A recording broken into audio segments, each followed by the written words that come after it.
Hi, this is Dr. Pedro Ramirez, editor-in-chief of the International Journal of Gynecological Cancer. And today I have the great pleasure of having on the podcast Dr. Alex Olawaiye. He's a dear friend and colleague and the author of the ROSELLA Trial that was recently published in the Lancet. Really very excited to hear about this study. The study title is Relacorilant and nab-paclitaxel in patients with platinum-resistant ovarian cancer, ROSELLA, an open-label, randomized, controlled phase 3 trial.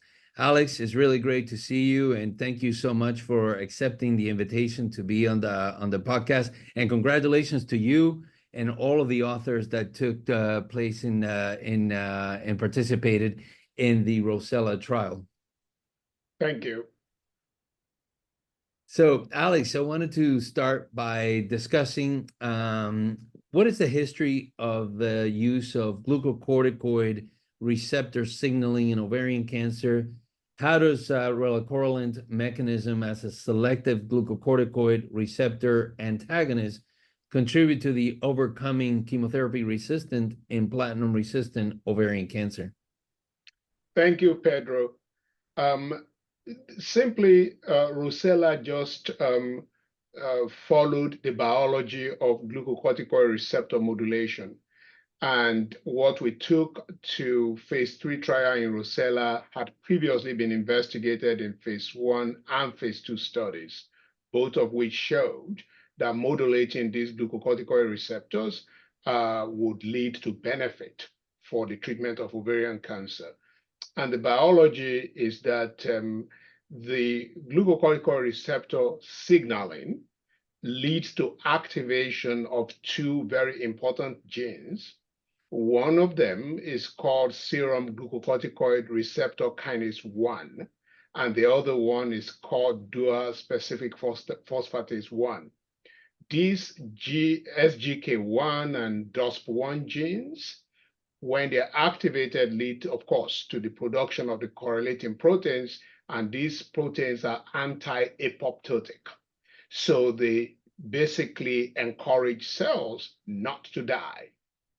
And that is what glucocorticoid receptor signaling does. So the relacorilant is a competitive antagonist of glucocorticoid receptors. So by blocking the activation of these receptors, it downregulates SGK1 and DOSP1. And that is the main mechanism by which we think this agent works. And I must say that we believe that these two genes that I mentioned, when they're activated, they both lead to chemoresistance. So thank you again for that introduction and fascinating mechanism. So really want to get into the details of the study. Tell us a little bit about the ROSELLA study design, discuss the treatment regimens, and also the primary endpoints. So the study design in ROSELLA is very straightforward with some modifications that we had to make. It was a study that targeted a platinum-resistant ovarian cancer population of patients. And we defined that by using people that progress within 6 months, but after 1 month of the last exposure to platinum. And if you look at other studies, the people that progress within 3 months of the first-line platinum are actually considered platinum refractory. But in ROSELLA, we allow those people to join. And the treatment arms are on the experimental arm. Relacorilant is given the day before, the day of, and the day after nab-paclitaxel infusion. And the infusion is weekly. And on the control arm, nab-paclitaxel was given weekly. The dosage of nab-paclitaxel is different from both arms. And that is a big question that a lot of people have been asking me, that why is it that the dosage on the experimental arm is 80 milligrams of nab-paclitaxel, while we use 100 milligrams in the control arm? And the answer to that is that there is an enzyme that is called CYP3A4, and this is the enzyme needed for the elimination of nab-paclitaxel. Now, relacorilant is a strong inhibitor of this enzyme. And so when you give the dosage of nab-paclitaxel at 80 milligrams on the experimental arm, and you give it at 100 milligrams on the control arm side, and you look at the tissue exposure to nab-paclitaxel, is actually strikingly similar, because you are inhibiting the elimination of nab-paclitaxel on the experimental arm of the study. That is why. And we have data from our phase 2 study that already showed us this. So we had to change the dose on the two arms. Otherwise, we will have too high a dose of nab-paclitaxel on the side of relacorilant. And by the way, this is the reason why the study was not double-blind, because there was a necessity for the dosage of nab-paclitaxel to be different. We could not double-blind. That is the reason. Now, the endpoints are a progression-free survival and overall survival. We use dual primary endpoints, and which means that if either of the endpoints was positive, the study was successful. And by the way, progression-free survival by blinded investigator central review was specifically used to mitigate any bias that may be introduced by the fact that we did not blind the study, we did not double-blind the study. And we elevated overall survival to a dual level, so it would be an independent confirmation of the study being positive if it were to be positive. Well, thank you so much, Alex, for that explanation. And I really appreciate the clarification with regards to the different dosing, because again, that's a very important point to highlight. And I also wanted to just for our audience, relacorilant, for those who are not familiar, it is actually taken as a pill by mouth, correct? That is correct. It's an oral pill. Excellent. So, Alex, as we traditionally do have questions from our fellows in the journal, this question comes from Filippo Capomacchia in Italy, and he's asking, could you discuss the scientific rationale for opting for nab-paclitaxel over paclitaxel in the ROSELLA trial? Thank you very much. That's a very, very good question. As you know, Pedro, paclitaxel is, of course, diluted in chemoform. And of all the chemotherapy agents that we use, paclitaxel is one of the most allergogenic, i.e. with a high propensity to cause allergic reaction. And that allergic reaction is mostly due to the chemophore diluent, which is not necessary for nab-paclitaxel. That is the reason. And the reason is because in order to reduce the propensity for allergic reaction, if we were to use paclitaxel, we would have to give high-dose steroid. We would have to give, the night before and the morning of high-dose Decadron in order to reduce that the chances for allergy. With nab-paclitaxel, because it has no chemophore, it's not diluted chemophore, it's packaged in albumin, and therefore we don't need high-dose steroid.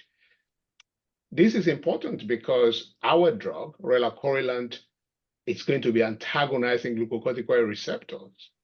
And so it's counterintuitive to be wanting to antagonize a particular pathway and be loading a drug that is an activator of that pathway.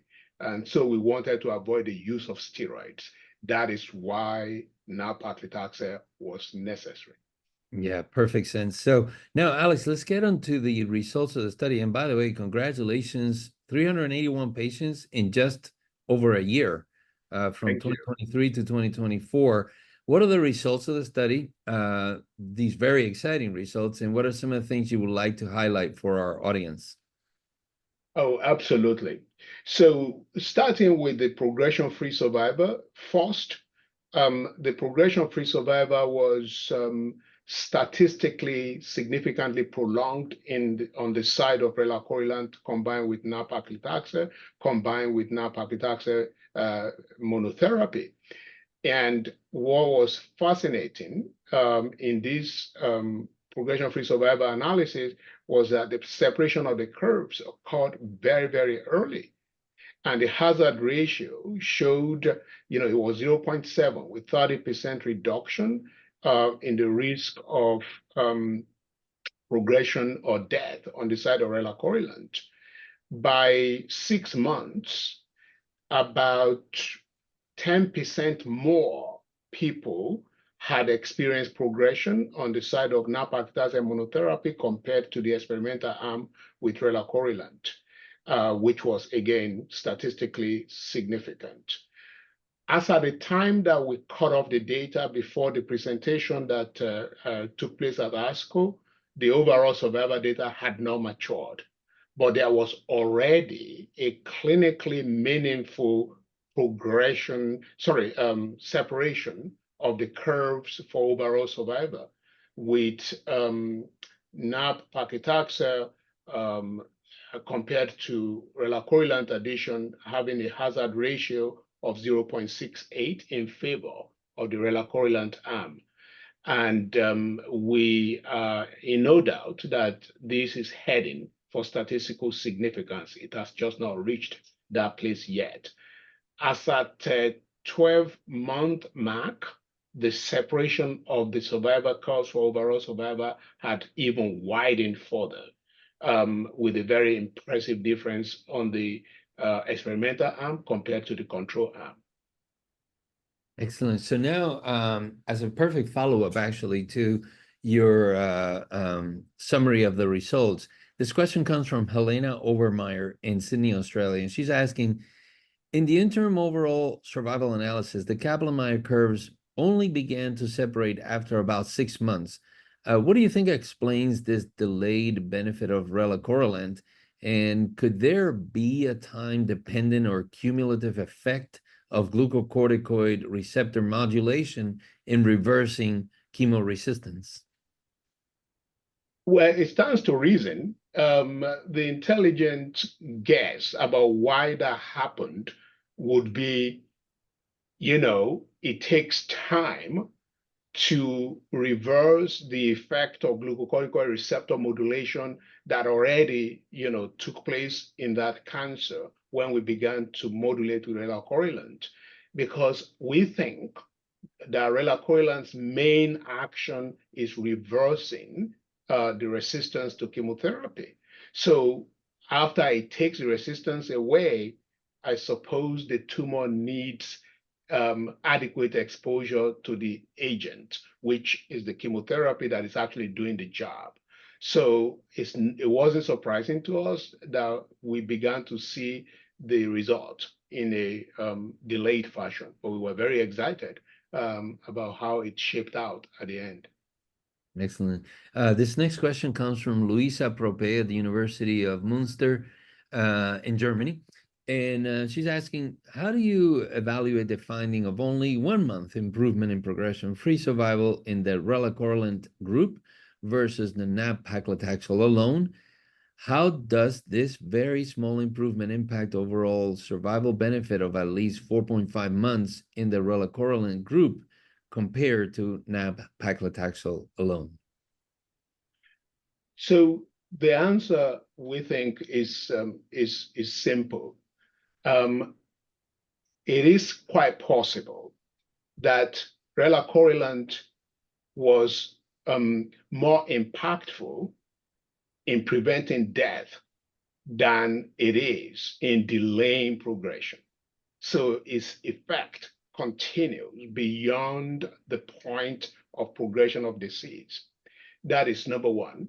Number two, some of these could be seen as a result of post-progression treatment.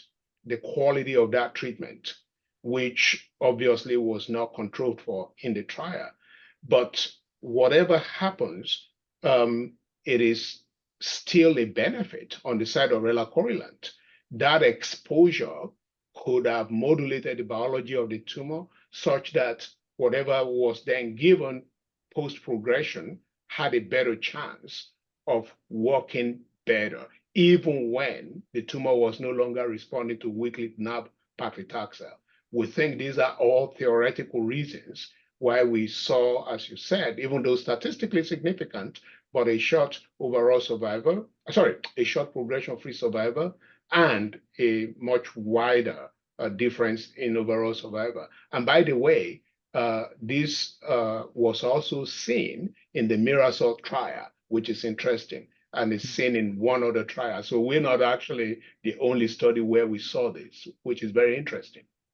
Excellent. So this next question comes from Natalia Tejeda, Hospital Clinic of Barcelona in Spain, and she's interested in the adverse events. And she says, in the ROSELLA trial, the combination of relacorilant plus nab-paclitaxel was associated with higher rates of adverse events, particularly fatigue, nausea, and neutropenia. Is there any information on quality of life outcomes in both treatment groups? Do you believe meaningful differences would be expected, and how might this influence our interpretation of the clinical benefits? Thank you. That's a very, very important question. First, I would say that the side effects that are that could be blamed on relacorilant, if I may use that language, it's actually very minimal. The side effects that we saw on the trial, on both arms of the trial, are the side effects that are very well known and established with nab-paclitaxel. Yes, this questioner is correct. The side effects appeared to be worse on the side of relacorilant. But if you look at an analysis that we did, which I presented at the time of initial presentation in Chicago, I did show what we call exposure adjustment rate. Because the group that got relacorilant with nab-paclitaxel had longer progression-free survival and a tendency towards a longer overall survival, it meant that they were on nab-paclitaxel for longer. And actually, I can tell you they were on nab-paclitaxel on average for 30% longer than the people on nab-paclitaxel monotherapy. The longer exposure to nab-paclitaxel led to the more, to the more severe adverse events that were seen on that experimental arm. Okay. If we adjust for the exposure, the adverse events will actually equalize on both arms of the trial. Yeah, interesting points. Sophia Begardi, she's asking about biomarkers. She says she's from Padua University in Italy, and she's asking, do you foresee a future where biomarkers like glucocorticoid receptor expression or even cortisol levels might help identify patients more likely to benefit from relacorilant? So one of the exciting things about our finding is that the relacorilant combination with nab-paclitaxel does not require biomarker selection. And this is not surprising. If you look at ovarian cancer, we studied this in our phase 2 trial.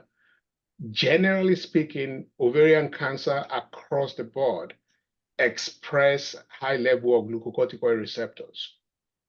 So it's not surprising that the glucocorticoid receptor level of expression is not a distinguishing factor in who would respond or who would not respond, because all of the tissues that we tested had high levels of expression.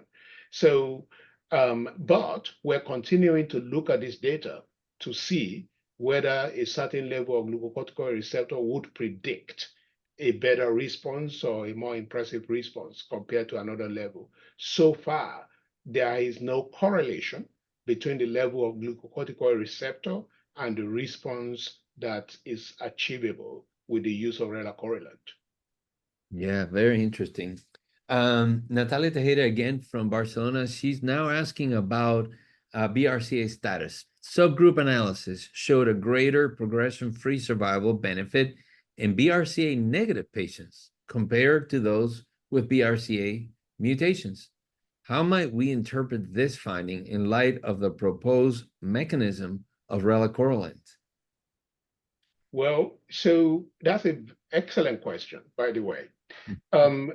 First of all, theoretically, the group that has BRCA mutation, these are people that would likely have been exposed to PARP inhibitors. And we know in this study, 70% of the population were exposed to PARP inhibitor. They're post-PARP progressors, okay? And if people progress after PARP inhibitor usage, especially if they progress on PARP, that confers an adverse prognosis. Those people tend not to respond very well to subsequent therapies.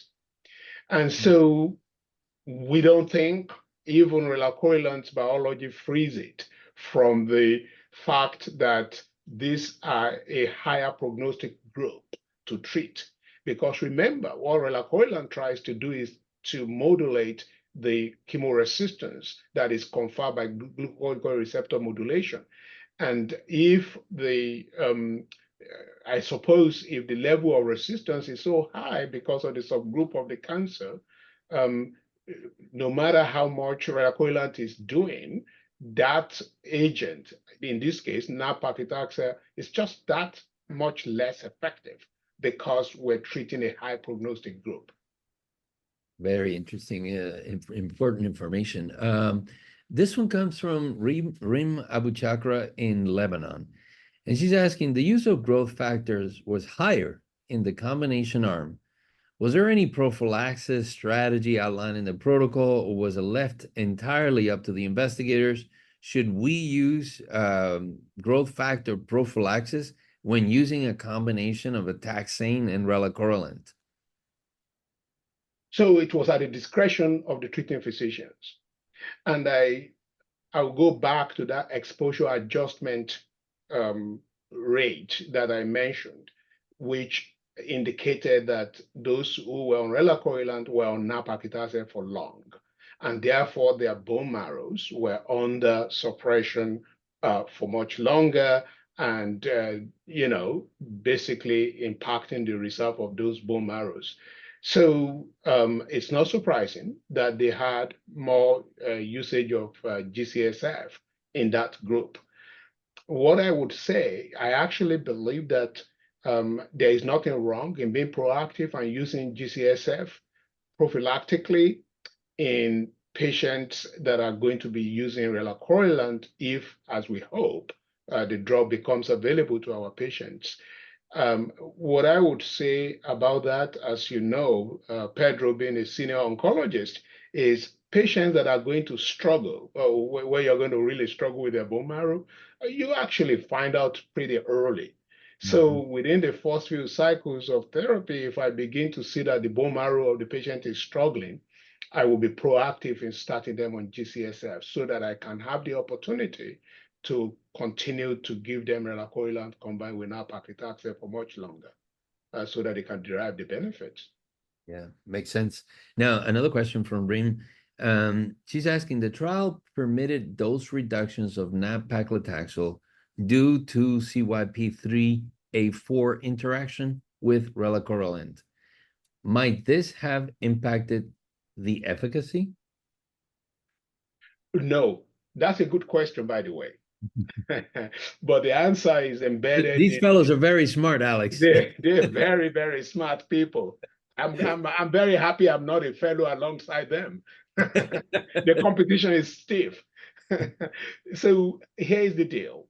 The answer is embedded in some of the discussion that you and I had a short while ago, Pedro, because if you look at the tissue level exposure of nab-paclitaxel, it is the same when you give 80 milligrams of nab-paclitaxel with relacorilant, because the nab-paclitaxel elimination rate is slowed down because relacorilant is inhibiting CYP3A4.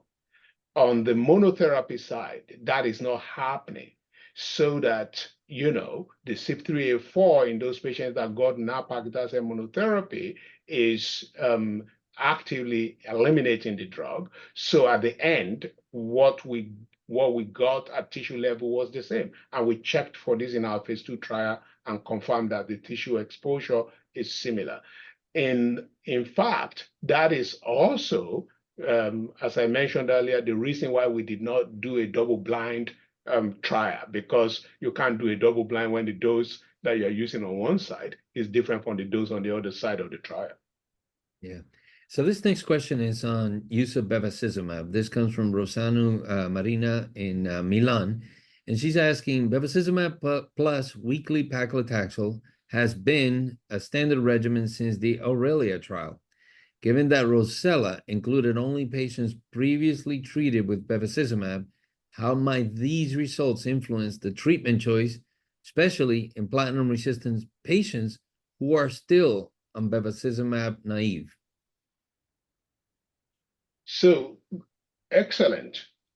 First, the ROSELLA study developed from our phase 2 study. In the phase 2 study, we actually saw a signal that was there. Now, whether the signal was real or not, we couldn't tell. But what we saw was that because that study included people with bevacizumab, who were bevacizumab naive and people that had been exposed to bevacizumab. So what we saw in that study was that those who had been exposed to bevacizumab appeared to benefit better from relacorilant combination with nab-paclitaxel. And remember, when you open a big trial like ROSELLA, you constantly discuss with the FDA and take advice from them. So part of the advice they gave us at the planning stage or stages of ROSELLA was that we should specify that patient needed to have been exposed to bevacizumab, because they were just looking for trials to be done in the most likely to benefit group. So that is where that came from. Now, whether that signal is real or not, we are going to know because we have now activated BELLA, which is a follow-up study to ROSELLA. BELLA is a phase 2 study, and we are going to, in BELLA, give nab-paclitaxel with relacorilant and bevacizumab.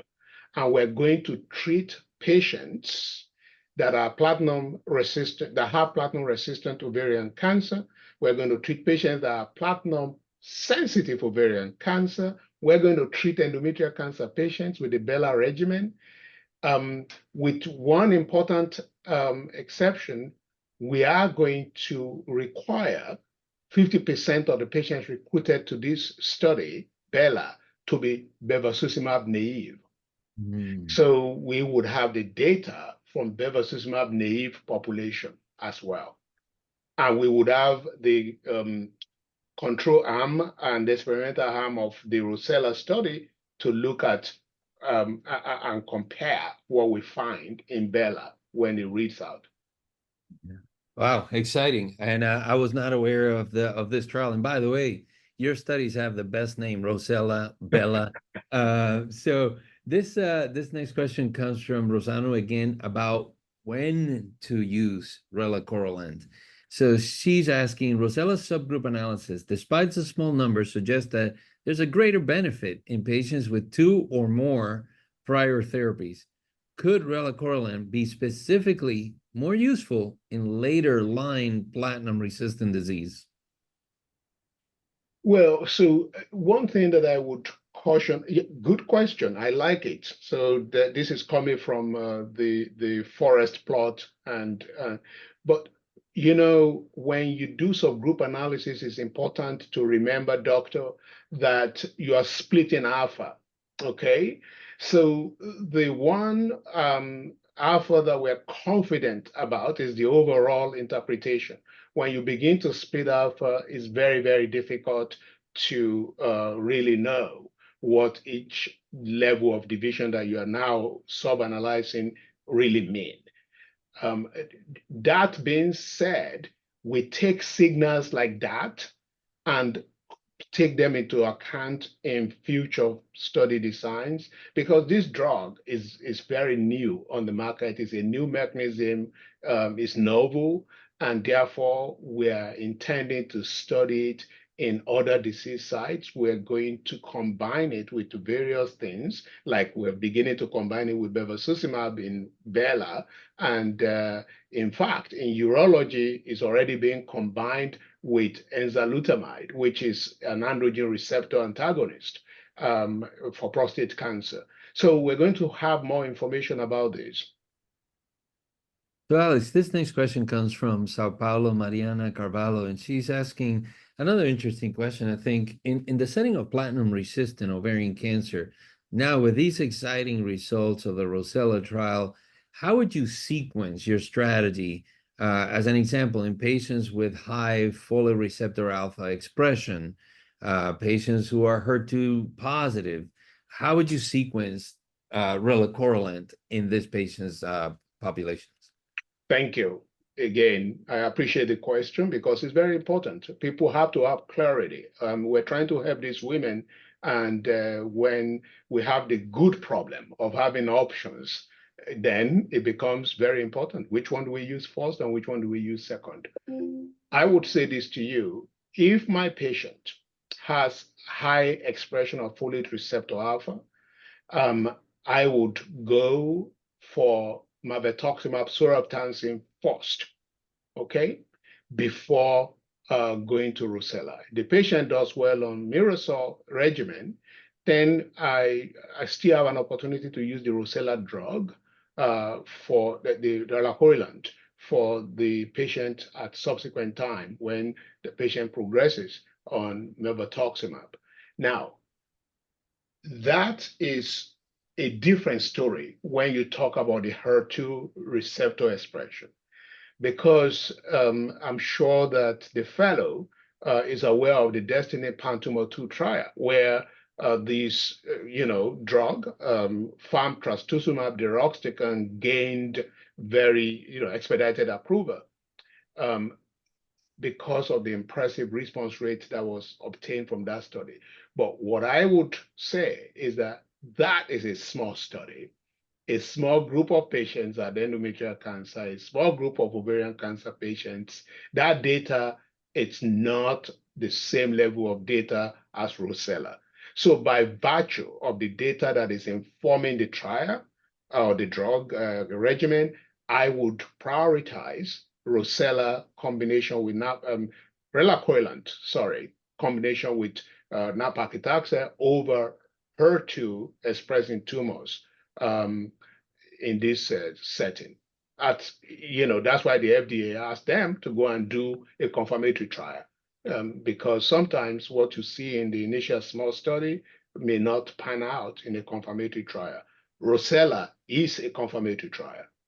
Yeah. So, Alex, this question again from Mariana, but again, a question that many GYN oncologists have, and actually even patients have asked. In your opinion, will FDA approval require mature overall survival data? Could the observed progression-free survival benefit alone be deemed adequate for FDA approval? That's a very good question. And I mean, obviously, my wish is that FDA would approve this drug. And that wish is not a self-fulfilling, wish that it's nothing to do with me. It's just because of what I saw in putting many patients on this trial. I would like to have the drug available to me in the clinic so that I can treat my patients with it. I can tell you right now, in my practice, over the last couple of weeks, we've had cause to ask for compassionate use of the drug from the company. And just those who are listening to me should know that the manufacturer of that drug, I'm going to keep their name out of this discussion. If your patient qualifies to, if you want to use relacorilant with nab-paclitaxel for your patient, you can approach them. They are very open and generous with compassionate use. They will let you have the drug. You have to fill some forms and go through a process. That said, we are very excited about the initial signal in overall survival. Obviously, we don't know what the FDA will do, whether they would just give the drug approval based on the PFS data alone. But I can hint at the fact that we are getting ready to present the overall survival data, and that is coming very, very soon. So be on the lookout. I don't think that that data will be a reason for us not to see FDA approve the drug. That's That's fantastic. as much as I can say. Can we have a sneak preview of where the data is going to be presented? Yes, the data will be presented either at ESMO or at the SGO in Puerto Rico. It's ESMO in Berlin or SGO in Puerto Rico.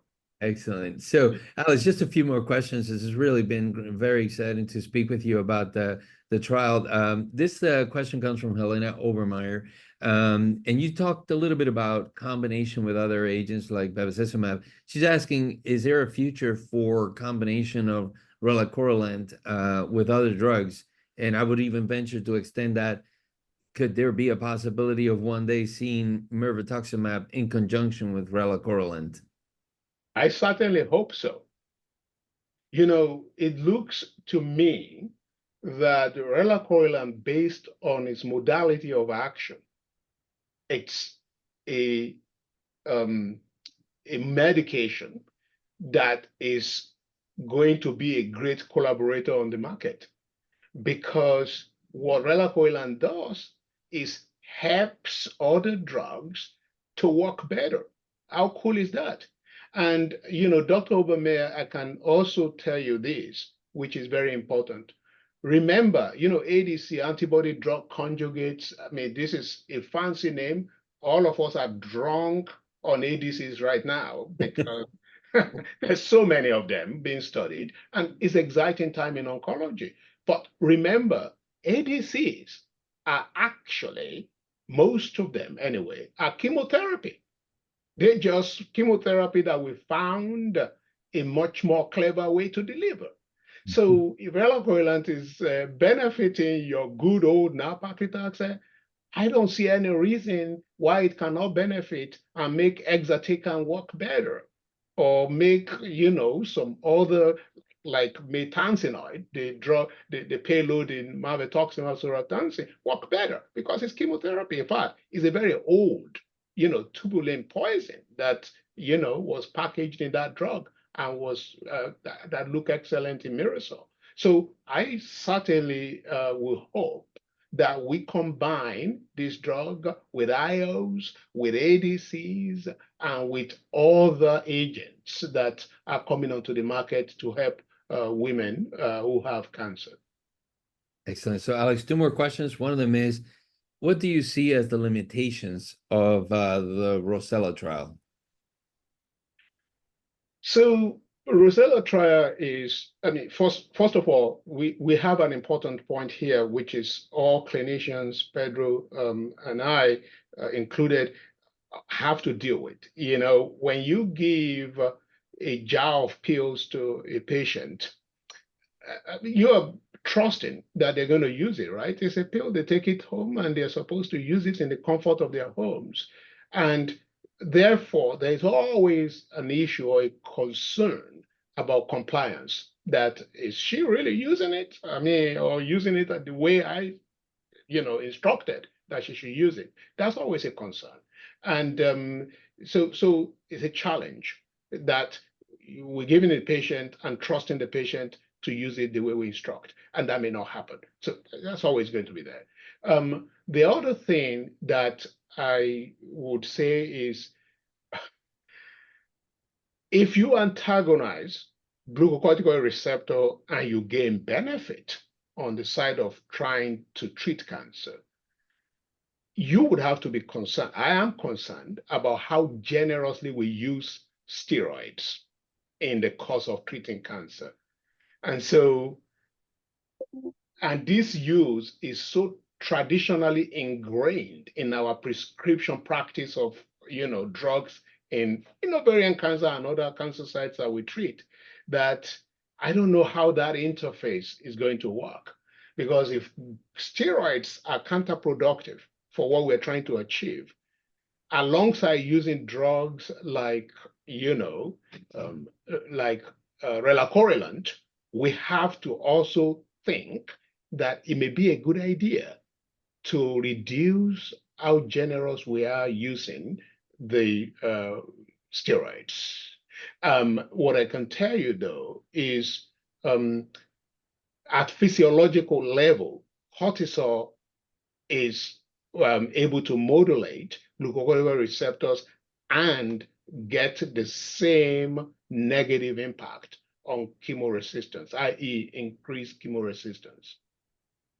So, Alex, now as a new tradition in the podcast, we actually have as the last question, a question that was formulated by AI when we put the ROSELLA trial through an AI analysis. And the question from AI is, the trial reports a statistically significant progression-free survival benefit and an interim overall survival signal. Yet, with higher rates of grade 3 adverse events and 4 treatment-related deaths in the combination arm, should we question whether the clinical benefit outweighs the added toxicity, especially in a population with already limited quality of life reserve? Excellent question. The AI is very clever. We looked into the details of those 4 deaths, and there was nothing about them. The details, I do not have them in front of me right now. There was nothing about them that raised concern about relacorilant. That is number one. In also putting into perspective that the eventuality that follows platinum-resistant ovarian cancer is death. In fact, the median overall survival generally in the platinum-resistant ovarian cohort of patients is about 1 year. So that's not, that is, something to behold is good, but that is certainly not long enough. So trying to modulate that, I think the benefit of what ROSELLA achieved far outweighed any, disadvantages that could be relatable to adverse events. So, Alex, thank you so much. This has been really a lot of fun. I've learned a great deal. Congratulations on completing this trial. We look forward to the results of the BELLA trial as well. And really, thank you so much for all that you have contributed to gynecologic oncology, that you continue to contribute to gynecologic oncology for the benefit of our patients. So thank you, and congratulations once again to you and the co-authors. Thank you so much. And it's very nice to meet you guys virtually. Bye-bye now.